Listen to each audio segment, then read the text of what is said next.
Welcome to my vlog! In this video is i-share ko sa inyo ang isa ko pagigka method kung paano ako mag-marinate sa chicken thigh or chicken legs.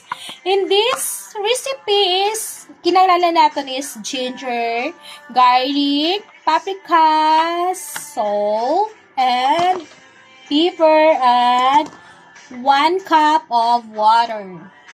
First, isunahon ko lang ang pag-slice ang ako nga ginger and garlic. Next is, since na-prepare na natin ang ating mga ingredients is, makualanta sa isang matinlo nga Tupperware nga aton pagasudlan sa 1 cup of water.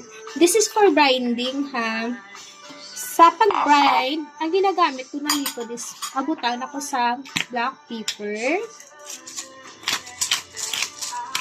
Amo ni siya aton iunahon, mga langga, ay para matunaw danay ang aton nga mga seasonings and sa aton ibutang ang aton nga manok. Depende sa inyo kung ano kadamo ang pepper nga ibutang nyo. And this is paprika.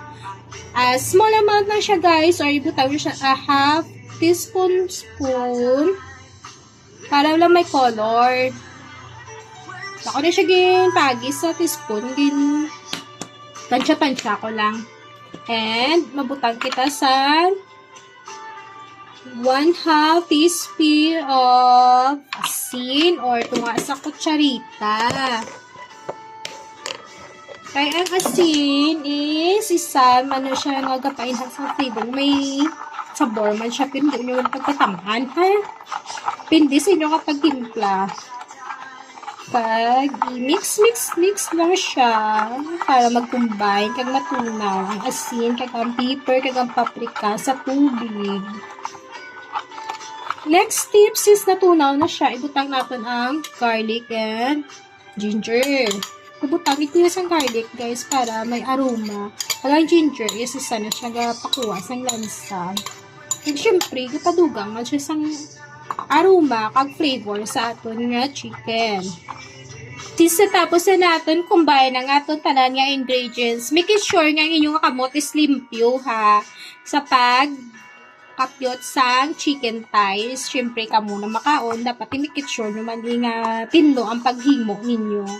Since dapat is siguraduhon naton nga malimpyo ang aton nga gina-prepare nga pagkaon para iwas tayo sa nga masakit. Mix amuna ni siya mga langga. So, pakpalanin natin siya kag ibutangan na sa ref para mag-absorb